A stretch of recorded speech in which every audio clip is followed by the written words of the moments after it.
여러분들은 신앙생활이 무엇인지 정의한다면 어떻게 정의할 수 있을까요? 일반적으로 신앙생활은 우리 신앙생활의 규범인 하나님의 말씀에 따라 사고하고 행동하는 삶의 총체적인 행위라고 정의할 수 있습니다. 좀 더 구체적으로 표현하면 우리 매주일 예배에 참석하고 또 교회 활동에 참여하며 성경을 규칙적으로 읽고 공부하고 세상에서 그 말씀에 따라 살아가면서 그 말씀을 생활의 각 영역에 적용하여서 하나님의 나라와 그 의를 이루는 것이라고 말할 수 있습니다. 이 일이 쉽지 않기 때문에 늘 성령을 의지하여 기도하게 됩니다. 그래서 때로는 새벽에 기도하기도 하고 때로는 금식하며 하나님께 기도하기도 합니다. 이러한 일련의 활동들이 신앙생활입니다. 이러한 일련의 신앙생활은 과연 우리에게 의미가 있는 것일까요? 그런데 현실적으로 보면 올바른 신앙생활과 거리가 먼 것 같이 사는 사람들이나 신앙생활과 전혀 관계없이 사는 사람들이 잘 되는 것을 보면 신앙에 갈등이 생기고 회의에 빠지기도 합니다. 이때 우리 마음에 생기는 질문은 우리가 지금 하는 신앙생활은 과연 의미가 있는가? 이런 질문을 던질 수도 있습니다. 오늘은 말라기서에 기록된 이 본문을 통하여 신앙생활은 의미가 있다는 것을 말라기 선지자를 통하여 어떻게 설명하시는가 하는 내용을 살펴보려고 합니다. 이 말라기서는 범죄함으로 하나님의 심판을 받아서 바벨론 포로로 끌려갔던 이스라엘이 하나님의 은혜로 말미암아 주전 539년에 고레스 칙령으로 돌아와서 주전 516년에 성전을 재건한 이후 약 40-50년이 지난 이후에 이스라엘 백성들이 신앙과 사회생활의 여러 형태들을 보여주고 있는 책입니다. 이때 하나님의 큰 은혜를 직접 경험했거나 그 은혜를 들었던 세대가 과거에 보여주셨던 모든 하나님의 은혜를 다 잊어버리고 제사장부터 타락하고 우상을 숭배하고 사회 질서가 무너지고 사회적인 약자들을 학대하고 착취하여 각종 부도덕한 현상들이 나타났습니다. 말라기서는 바로 이때 하나님께서 말라기 선지자를 통하여 주신 하나님의 말씀입니다. 오늘 우리가 살펴볼 본문은 그 중에 하나인 당시 이스라엘 백성들이 잘못된 신앙 태도를 지적하는 부분입니다. 오늘 우리가 함께 살펴볼 설교 본문의 주제는 우리가 하는 신앙생활은 의미가 있을 뿐만 아니라 하나님은 그를 경외하는 자와 하지 않는 자에 대하여 반드시 그 차이를 드러내신다는 것입니다. 이 주제를 중심으로 말라기의 논리적 구조에 따라서 첫 번째로는 당시 이스라엘 백성들이 가졌던 신앙생활에 대한 잘못된 태도가 무엇인지를 살펴보겠습니다. 두 번째로는요, 여호와를 경외하는 자들이 그 잘못된 태도를 보고 무엇이라고 격려하고 세웠는지를 살펴보고요. 세 번째로는 신앙생활이 의미가 있다는 것을 하나님께서 어떤 방식으로 증명해 주시는지를 살펴보도록 하겠습니다. 첫 번째로는요, 하나님은 당시 이스라엘 백성들이 신앙적인 삶을 어떻게 지적하셨고 이스라엘 백성들은 그 지적에 대해 어떤 반응을 보였는지를 살펴보겠습니다. 말라기 3장 13절에 보면요, 여호와가 이르노라 너희가 완악한 말로 나를 대적하고도 이르기를 우리가 무슨 말로 주를 대적하였나이까 하는도다 라고 하였습니다. 이게 여호와께서 당시 이스라엘 백성들에게 너희가 완악한 말로 나를 대적하였다, 너희가 완악한 말로 나를 대적하였다라고 지적하셨습니다. 이게 완악하다라고 하는 말이 히브리어 단어는 하자크라고 하는 단어인데요, 억세게 고집스럽고 모질다라고 하는 뜻입니다. 여러분 주변에도 억세게 고집세고 모질다고 할 때 생각나는 사람이 있지요. 성경에도 굉장히 모질고 악한 사람들이 많이 있습니다. 그 중에 가장 대표적인 사람이 출애굽 당시의 애굽의 바로입니다. 하나님께서 10가지 재앙을 내리심으로 자기 백성을 내어 보내라고 말씀하셨습니다. 우리가 잘 알고 있는 바와 같이 그 재앙은 물이 피가 되고 개구리가 올라오고 땅의 티끌이 재가 되고 이가 되면서 파리가 가득하고 가축이 전염병으로 죽고 악성 종기가 생겨서 사람들이 죽고 우박을 내려서 사람과 짐승과 채소를 크게 상하게 하기도 하였습니다. 그리고 메뚜기를 보내어서 남아있었던 채소마저 다 갉아먹어서 백성들은 고통당하는 일들이 있었습니다. 온 나라가 이 완악한 지도자 한 사람 때문에 고통을 당하자 7번째 재앙까지는 바로와 그 신하들이 다 같이 완악했습니다만 8번째 재앙인 메뚜기가 남은 것을 다 갉아먹어버리자 이때부터 신하들은 마음이 바뀌기 시작했습니다. 그래서 바로에게 이 사건의 그 중요성을 인식하고 무엇이라고 진언했을까요? 출애굽기 10장 7절에 보면 그 사람들을 내어보내어 그들의 하나님 여호와를 섬기게 하소서. 왕은 아직도 애굽이 망할 줄을 알지 못하십니까? 라고 진언했습니다. 신하들이 진언해도 바로는 완악하여서 듣지 않았습니다. 성경은 바로 이러한 바로를 가리켜서 그의 마음이 완악하다라고 표현했습니다. 여기에 사용된 동사가 오늘 말라기에 사용된 완악하다라는 동사와 동일한 단어입니다. 이러한 성경의 사례를 볼 때 당시 이스라엘 백성들이 얼마나 완악했는지를 잘 알 수 있습니다. 그런데 이 말을 하였을 때 하나님께서 당시 이스라엘 백성들에게 네가 완악한 말로 나를 괴롭게 한다라고 하셨을 때 당시 이스라엘 백성들은 어떤 반응을 보였을까요? 우리가 무슨 말로 주를 대적했습니까? 우리가 무슨 말로 주를 대적했습니까? 이것이 잘못된 행동을 지적해도 억세게 고집이 센 사람들이 보이는 전형적인 반응이기도 합니다. 이러한 사람들이 한 완악한 말이 무엇일까요? 그것이 말라기 3장 14절 15절에서 기록을 하고 있습니다.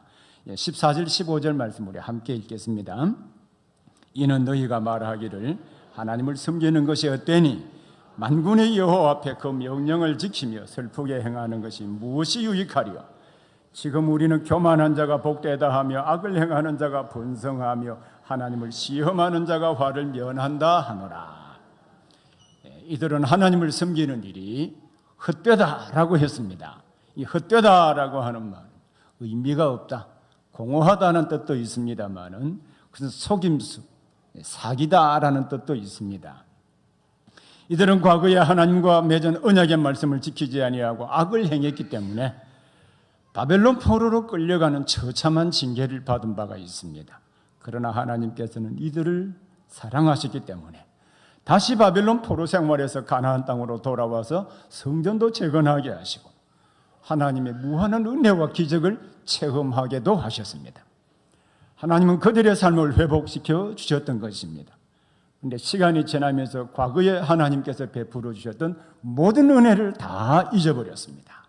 그래서 신앙이 타성에 젖어서 습관적이고 형식적인 생활로 흘러가게 되었습니다. 그래서 당시 이스라엘 백성들은 그 하나님을 섬기는 일이 헛되다라고 말했습니다. 그들은 말라기 3장 14절에서 하나님을 섬기는 것이 헛되니 만군의 여호와 앞에 그 명령을 지키며 슬프게 행하는 것이 무엇이 유익하리요라고 말했습니다. 바로 여기에 당시 이스라엘 백성들은 우리가 하나님을 섬기는 데 있어서 핵심적인 요소 가운데 두 가지를 지적했습니다. 하나는 하나님의 명령을 지키는 것이 헛되다는 것입니다. 또 하나는 우리가 슬프게 행하는 것도 헛되다라고 했습니다. 신앙생활의 핵심적인 요소 가운데 하나는 우리는 하나님의 계명들을 지키는 것입니다. 성경에 하나님의 계명을 지키는 일에 대하여 하나님을 사랑하고 섬기는 방법이라고 설명하고 살아계신 하나님과 교제하는 방법일 뿐만 아니라 하나님과 동역함이 이 땅에서 하나님의 나라를 건설해가는 실제적인 방법이라고 설명하고 있습니다. 그럼에도 불구하고 하나님의 계명을 지키는 것은 의미가 없다, 헛되다라고 말했습니다. 그리고 슬프게 행하는 것은 하나님 앞에 자신의 부족을 인정하고 죄를 회개하는 행위들을 말합니다. 이 역시 신앙생활의 핵심적인 요소입니다. 만군의 여호와 하나님 앞에서 그의 계명들을 지키고 그 하나님 앞에 자신의 부족을 인정하고 회개하며 사는 일은 우리 신앙생활의 핵심적인 요소일 뿐만 아니라 항상 우리의 삶을 새롭게 시작할 수 있는 출발점이기도 합니다. 그런데 당시 이스라엘 백성들은 하나님의 계명을 지키며 죄를 회개하며 사는 것이 헛되다라고 말했습니다. 오늘날로 말하면 공적인 예배에 참여하며 새벽기도에 참여하는 것이나 자신의 죄를 회개하고 하나님의 은혜를 구하는 일이나 일상생활에서 하나님 말씀을 순종하며 의롭고 거룩하게 살아가는 모든 일들이 다 의미가 없다라고 말하는 것입니다. 그런데 여러분들도 그렇게 생각하지는 않습니까? 당시 이스라엘 백성들은 무엇을 근거로 하나님을 섬기는 일이 의미가 없다라고 말했을까요? 그것은 그들이 살던 시대에 나타나는 현상들을 보았기 때문입니다. 빨라기 3장 15절 말씀을 우리가 함께 읽겠습니다. 지금 우리는 교만한 자가 복되다 하며 악을 행하는 자가 번성하며 하나님을 시험하는 자가 화를 면한다 하느니라. 여러분, 여기에 지금이라고 하는 말은 현재 그들 눈앞에 보이는 현상을 가지고 하나님 앞에 도전하고 있는 것입니다. 지금 그들 눈앞에 보이는 현상을 볼 때 교만한 자들이 잘되고 악을 행하는 자들이 번성할 뿐만 아니라 하나님을 시험하는 자들이 잘되지 않느냐는 것입니다. 이 하나님을 시험한다라고 하는 이 동사가 부정적인 의미로 사용될 때는 도전한다라는 뜻입니다. 이러한 의미에서 NIV 영어 성경이나 여러 번역 성경은 도전한다라는 말로 번역했습니다. 우리 시대에도 교만하고 악을 행하며 하나님께 도전하는 자들이 의외로 많이 있습니다. 교만하고 악을 행하는 사람들이 잘되고 사회적으로 높은 지위에 오르는 현상을 여러분들이 보게 된다면 갈등이 생기지 않을까요? 아마도 당시 이스라엘 백성들이 이러한 갈등을 겪었기 때문에 교만하고 악을 행하고 하나님께 도전하는 자가 환난을 명하고 잘 된다고 말했는지도 모릅니다. 사실 우리가 사는 현실적인 이 세상과 우리가 믿는 믿음이 다르고 서로 갭을 느끼게 될 때 이러한 갈등을 얼마든지 할 수 있습니다. 여기에 신앙생활에 회의도 생겨나게 됩니다. 그리고 도덕적 회의주의에 빠지게 되어서 우리가 하나님 말씀에 순종하고 희생하며 봉사하며 예배하는 모든 생활들이 아무런 의미를 가지지 못한다라고 생각할 수도 있습니다. 생각만 그렇게 할 뿐만 아니라 실제로 예배하는 일과 성경을 공부하는 일과 기도하며 때로 금식하는 일을 중요하게 생각하지 않을 뿐만 아니라 일상생활에서 하나님의 계명을 무시하는 현상도 나타나게 되는 것입니다. 사실 우리도 나타나는 현상들만 볼 때 교만하고 악을 행하는 자들이 잘 되는 것처럼 보이면 갈등을 느끼게 되어 있습니다. 여러분, 갈등 안 느낍니까? 안 느끼시나 보네, 그죠? 하나님을 섬기며 그 말씀대로 순종하는 것이 더 어렵고 더 힘든 길을 가고 있고 그 반대로 악을 행하는 자들이 잘 되는 것을 보면 왜 갈등이 생기지 않겠습니까? 이러한 갈등이 우리 속에 있을 때 우리 믿는 신자들은 어떻게 해야 될까요? 우리도 이렇게 회의적인 자세를 가지고 하나님을 섬기는 일이 의미가 없다고 생각하고 하나님의 계명을 지키며 거룩하게 사는 것을 포기해야 되겠습니까? 당시 이스라엘 백성들이 완악한 말과 행동이 여러분 어떻게 나타났는지 이제 이해하셨습니까? 그들의 과거 삶의 역사를 보면 모두 다 하나님의 은혜였습니다. 그들은 그들이 지은 죄 때문에 바벨론 포로로 끌려갔던 사람들이었습니다. 그런데도 그들의 노력이 아니라 하나님의 은혜로 고국 땅으로 돌아와서 성전을 재건하게 하고 하나님과 교제하는 은혜를 받으며 수많은 기적들을 체험해 보았던 사람들이었습니다. 그런데도 그들은 완악한 말로 하나님을 섬기는 신앙생활은 의미가 없다라고 말했습니다. 이것이 당시 이스라엘 백성들의 잘못된 신앙 태도였습니다. 그런데 오늘날에도 동일한 현상들이 우리 교회 안에도 많이 일어나고 있습니다. 처음 복음을 믿음으로 수많은 은혜와 기적들을 체험하였음에도 불구하고 그 모든 것을 잊어버리고 신앙생활은 의미가 없다고 생각하고 무시하는 현상들이 바로 그것입니다.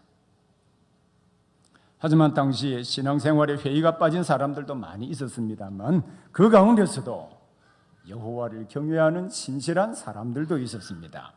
두 번째로는 바로 이 여호와를 경외하는 신실한 사람들을 통하여서 여호와를 경외하는 자들은 어떤 태도를 보여야 되는지를 살펴보겠습니다.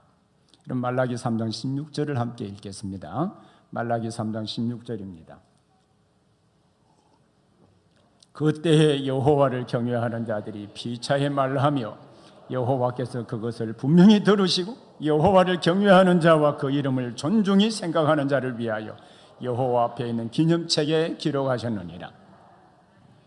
말라기 선지자 당시에 하나님을 섬기는 일이 의미가 없다고 생각하고 하나님의 법을 무시하고 인간적인 방법대로 사는 사람들이 많은 시대에 신실하게 여호와를 경외하는 사람들도 있었습니다. 그런데 여호와를 경외하는 사람들이 그 상황에서 어떻게 했을까요? 다시 말라기 3장 16절을 자세히 보기를 바랍니다. 여기에 보면 피차에 말하매라는 말을 유의해 보십시오. 이 피차에라는 말은 성도 상호간에라는 말로 이해할 수 있습니다. 바로 이 말씀은 성도 상호간에 서로 교제하면서 믿음을 격려했다는 뜻입니다. 그러면 여호와를 경외하는 자들은 어떤 말로 믿음을 격려했을까요? 하나는 여호와께서 분명히 들으신다라는 것이고, 또 하나는 여호와를 경외하는 자 곧 그 이름을 존중히 생각하는 자를 위하여 여호와 앞에 있는 기념책에 기록했다는 말로 격려했습니다. 특히 앞부분에 여호와께서 분명히 들으신다라고 하는 말은 히브리 성경에 보면 들으신다, 듣는다라고 하는 동사를 다른 동사를 두 번을 사용하여서 그 의미를 강조하고 있습니다. 우리가 개인적으로 아파하거나 힘들게 하는 문제이든지 때로는 악을 행하는 사람들이 잘 되는 것처럼 보여서 갈등하면서 기도하는 것을 우리 하나님께서 분명히 들으신다는 것입니다. 그리고 여호와를 경외하는 자와 그 이름을 존중히 생각하는 자를 위하여 여호와 앞에 있는 기념책에 기록하였다라고 했습니다. 성경에 여기에만 나오는 기념책이 무엇을 말하는지는 자세히 알 수가 없습니다.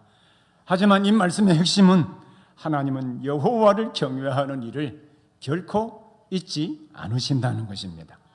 당시에 신앙생활이 헛되다고 말하는 사람들도 있었습니다만은 또한 그 시대에 하나님을 경외하는 신실한 사람들도 있었습니다. 이들은 하나님을 경외하며 사는 생활의 전반적인 행위와 또한 악한 행동을 하는 사람들의 행위까지 여호와께서 다 기억하시고 여호와 앞에 있는 기념책에 기록하신다라고 서로 격려했습니다. 이런 경건한 자들이 왜 이 말을 했을까요? 지금 당장 하나님을 섬기는 일이 의미가 없는 것처럼 보이고 교만하거나 악을 행하는 사람들 또는 하나님을 대적하는 사람들이 잘 되는 것처럼 보여서 우리 모두에게 갈등이 생긴다 할지라도 하나님이 모든 일을 다 보시기 때문에 낙심하지 말고 믿음대로 살아가야 된다고 하는 것을 말하기 위함입니다. 오늘날 교회 구역이나 목장에서 바로 이런 일을 해야 되는 것입니다.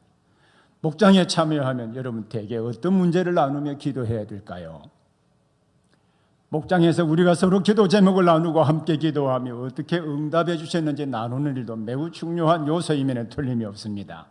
하지만 한 주간 동안 하나님의 백성으로 하나님의 말씀을 붙들고 순종하며 살아가는 내용을 서로 나누는 것입니다. 예를 들면 어떤 분은 이렇게 말할 수 있습니다. 직장에서 회식이 있었는데 바로 그 자리에 승진에 결정적으로 영향을 미치는 중견 간부가 참석하여서 술잔을 제게 돌렸습니다. 근데 저는 하나님을 섬기는 사람이었기 때문에 할 수도 없었지만 그러나 이것이 우리의 회식 문화이고 그 자리에 참석하지 않으면 직장에서 소외되거나 승진에 큰 영향을 미치게 됩니다. 이런 말을 들었을 때 무엇이라고 격려할 수 있을까요? 또 어떤 분은 성도의 삶에서 중요한 11조 문제에 대해서 이렇게 질문할 수도 있습니다.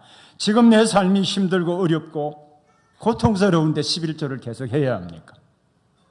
11조를 하는 것은 성도에게 어떤 의미가 있으며 어떤 유익이 있습니까? 여러분, 이런 말을 들었을 때 무엇이라고 여러분 격려해 줄 수 있을까요?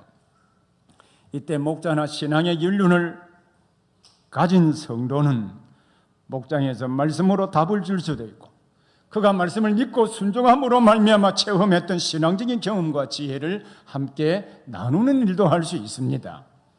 그리고 마지막에는 말라기서에 기록된 대로 여호와께서 분명하게 들으신다는 말씀과 함께 여호와를 경외하는 자들을 위해서 여호와의 기념책에 기록하신다는 말씀으로 서로를 격려할 수 있습니다. 이렇게 함으로 믿는 자들을 위로하고 격려하며 믿음을 말씀의 터 위에 깊이 뿌리를 내리게 하여서 어려움이 있거나 재물이나 명예의 유혹이 있어도 믿음으로 살아가는 의미를 발견하게 만드는 것입니다. 그러므로 성도가 서로 교제하는 일은 믿음을 가지게 만드는 일도 합니다만, 우리가 갈등하게 만드는 사회와 교회의 환경에서 믿음을 격려하고 세우는 일을 하기 때문에 매우 중요한 것입니다. 이러한 이유 때문에 우리는 매주 고백하는 사도신경에도 성도의 교제의 중요성을 믿습니다라고 고백하고 있습니다. 거룩한 공교회와 성도의 교제를 믿습니다. 오늘도 고백하셨죠. 거룩한 공교회, 공이라고 하는 말은 원래 사도신경이 라틴어로 되어 있거든요. 카트리캄이라고 하는 말입니다. 보편적이라는 말이거든요. 남자나 여자나, 나이 많은 사람이나 어린 사람이나, 가난한 사람이나 부자나 사회적 지위가 높은 사람이나 낮은 사람이나 예수 그리스도의 복음을 믿었다라고 한다면 모두 다 거룩한 교회의 일원이고, 동시에 그들이 서로 하나님 앞에 교제하면서 믿음을 격려하고 서로 돕는 일이 중요하다는 것을 내가 믿습니다. 이 고백이 거룩한 공교회와 성도의 교제를 내가 믿습니다라는 고백의 핵심적인 내용입니다. 자, 그러면 세 번째로, 신앙생활을 하는 것은 헛되다고 말하는 자들에게 그것이 잘못되었다고 하는 것과 하나님을 경외하는 자들에게 그것이 의미가 있다고 하는 것을 하나님께서 어떻게 논리적인 방법으로 증명해 주셨을까요? 말라기 3장 17절부터 4장 3절까지 좀 긴 본문이지만 함께 다 같이 읽겠습니다. 말라기 3장 17절부터 4장 3절까지입니다. 만군의 여호와가 이르노라, 내가 나의 정한 날에 그들을 나의 특별한 소유를 삼을 것이요, 또 사람이 자기를 숨기는 아들을 아낌같이 내가 그들을 아끼리니 그때에 너희가 돌아와서 의인과 악인이며 하나님을 숨기는 자와 숨기지 아니하는 자를 분별하리라. 만군의 여호와가 이르노라, 보라, 용광로 불같은 날이 이르리니 교만한 자와 악을 행하는 자는 다 지푸라기 같을 것이라. 그 이르는 날에 그들을 살라 그 뿌리와 가지를 남기지 아니할 것이로되 내 이름을 경외하는 너희에게는 공의로운 해가 떠올라서 치료하는 광선을 비추리니 너희가 나가서 외향관에서 나온 송아지같이 뛰리라. 또 너희가 악인을 밟을 것이니 그들이 내가 정한 날에 너희 발바닥 밑에 재와 같으리라. 만군의 여호와의 말이니라. 이 말씀의 핵심은 우리가 하는 신앙생활은 결코 의미가 없는 것이 아니라 정한 날에 분명한 차이를 드러낸다는 것입니다. 여기에 보면 정한 날에 그들을 특별한 소유로 삼고, 하나님이 정하신 날에 그들을 특별한 소유로 삼는다. 이 성경에 자주 나오는 매우 중요한 관용적인 표현입니다만 히브리어 말로 스굴라라고 하는 말입니다. 이 스굴라라고 하는 말은요, 사람이 가장 소중하고 자기 목숨과도 바꿀 수 있는 사랑하는 존재를 부를 때 이 스굴라라는 표현을 썼습니다. 여러분에게 한번 질문을 해보죠. 여러분에게 가장 소중한 존재, 여러분 자신의 목숨과도 바꿀 수 있는 존재는 무엇입니까? 하나님 빼고요.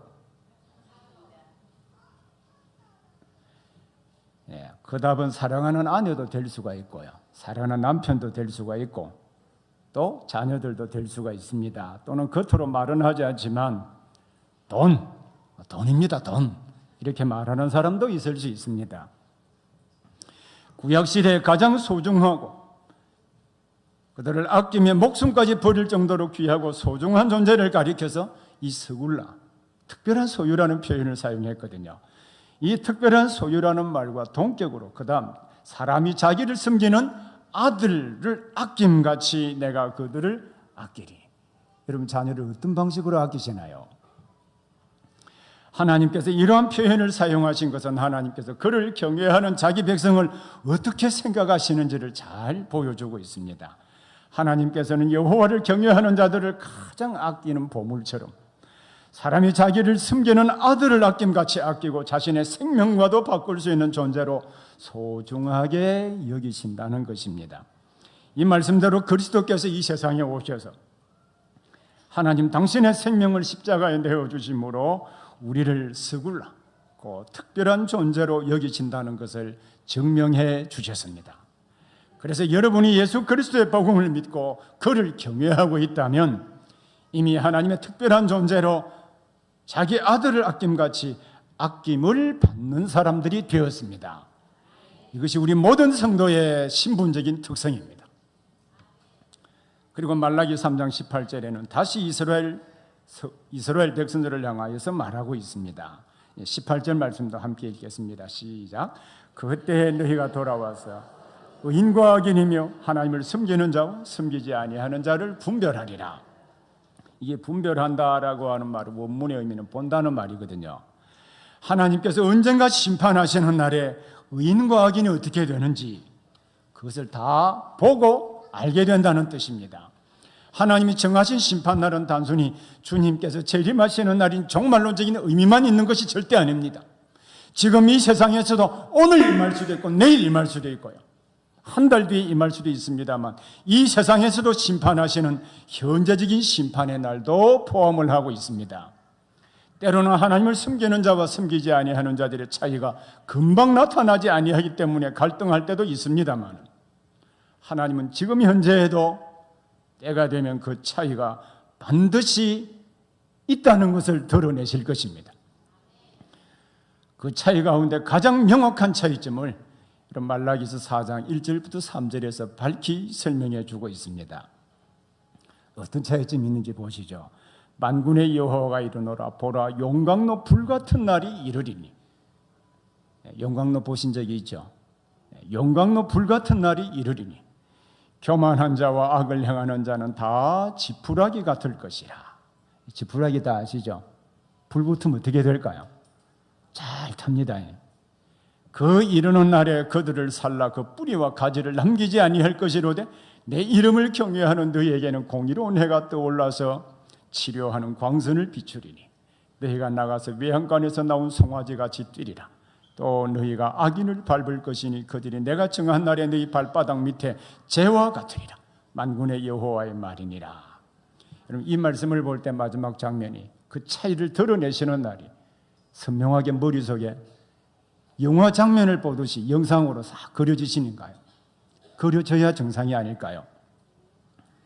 이 말씀에서 교만한 자와 악을 행하는 자들이 지푸라기 같이 타게 될 것이라고 하셨습니다. 이 말씀의 의미는 교만한 자와 악을 행하는 자가 다 멸망한다는 뜻입니다. 심지어 우리가 그 악인을 밟아서 우리 발바닥에 밟히는 재와 같이 될 것이라고 하셨습니다. 여러분 발바닥 밑에 발라보고 싶은 악인들이 있습니까? 한번 발라보시죠. 그날에. 이것은 악인과 교만한 자들이 잘 되는 것처럼 보여도 궁극적으로 여호와 하나님을 섬기는 우리가 승리한다는 것입니다. 특히 이 말씀에서 공의로운 해가 떠올라서 치료하는 광선을 비출 것이라고 한 말씀을 여러분 유의해서 보기를 바랍니다. 이 공의로운 해, 의로운 태양이 떠올라서 치료하는 광선을 온 세상에 쭉 비춘다는 뜻입니다. 이게 치료하는 광선은요, 문자적인 의미로 여러분 가지고 있는 성경 밑에 보면 남해주에 날개라고 적혀 있습니다. 이것은 그의 날개로 치료한다. 다른 말로 하면 의로운 태양이 온 세상을 비추듯이 하나님의 공의가 온 세상을 비추어서 새롭게 회복하신다는 뜻입니다. 이것은 이미지언어로 공의로운 해가 비추는 모든 빛을 의미하는 것입니다. 이 이미지가 해가 떠올라 온 세상을 비추듯이 하나님의 공의가 세상을 밝고 환하게 비추게 되는 그날이 있다는 것이죠. 간혹 공의로운 해를 오실 메시아로 해석하는 경우도 있습니다. 그러면 당시에 신앙생활하는 그 사람들에게 이 말씀은 어떤 의미를 가질 수 있겠습니까? 제가 이렇게 말하는 것은 메시아를 의미하는 것이 아니라는 뜻입니다. 특히 여기서 치료의 개념을 사용한 것은 하나님의 공의가 온 세상에 적용되므로 죄로 말미암아 왜곡되고 병든 것을 치료하여 회복시키는 새로운 시대가 된다는 뜻입니다. 그래서 외양간에 웅크리고 앉아있는 송아지가 뛰듯이 불의하고 왜곡된 세상을 치료하여 기뻐하는 새로운 시대가 될 것이라는 뜻입니다. 이것은 비록 시대가 암울하고 교만하며 악을 행하는 사람들이 잘 되는 것처럼 보인다 할지라도 하나님의 공의가 왜곡되고 병든 모든 것을 치료하시어 회복하는 새로운 시대가 반드시 도래하게 될 것이라고 말하는 것입니다.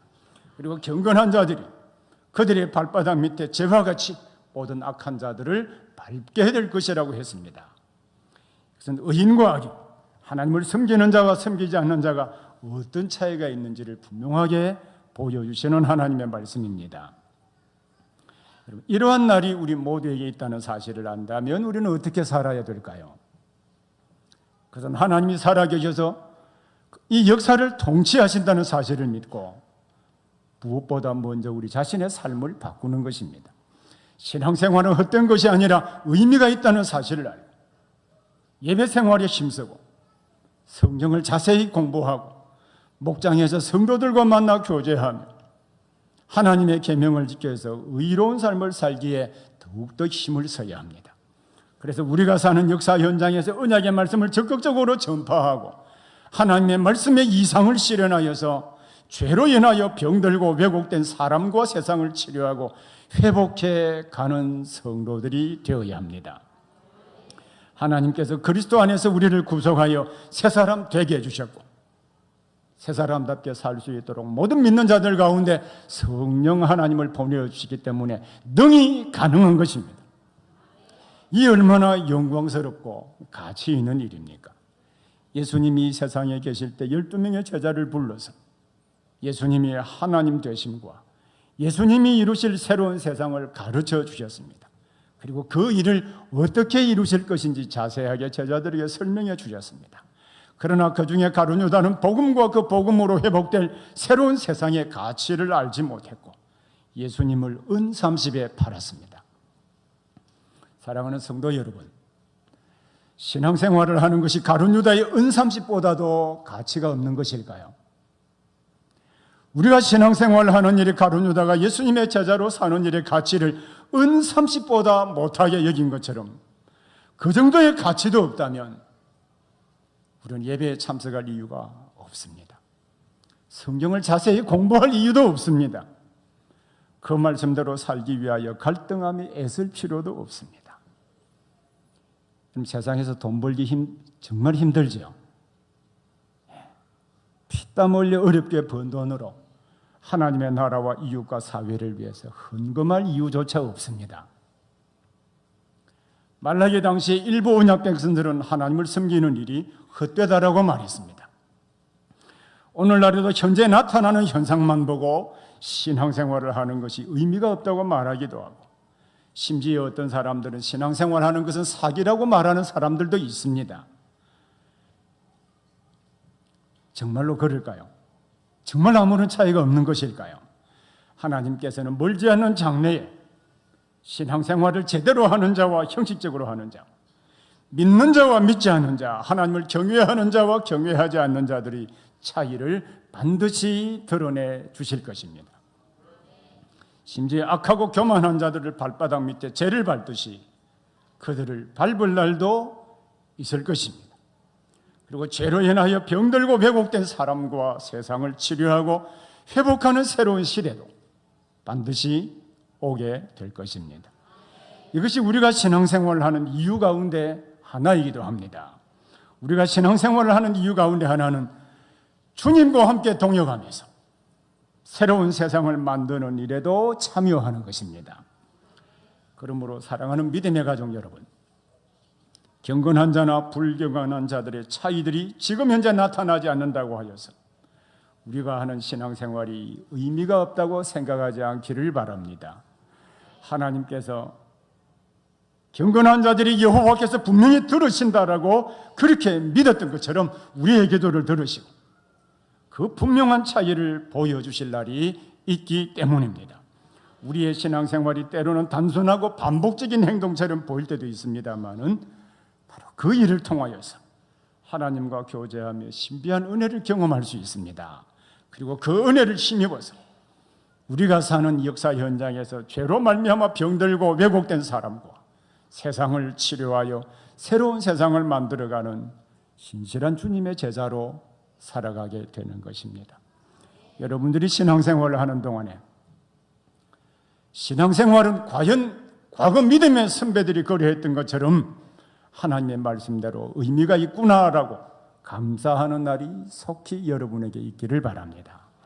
이뿐만 아니라 하나님께서 의인과 악인의 삶과 하나님을 섬기는 자와 섬기지 아니하는 자의 삶의 차이를 반드시 여러분들 앞에 드러내시는 것도 볼 수 있기를 바랍니다. 기도하겠습니다.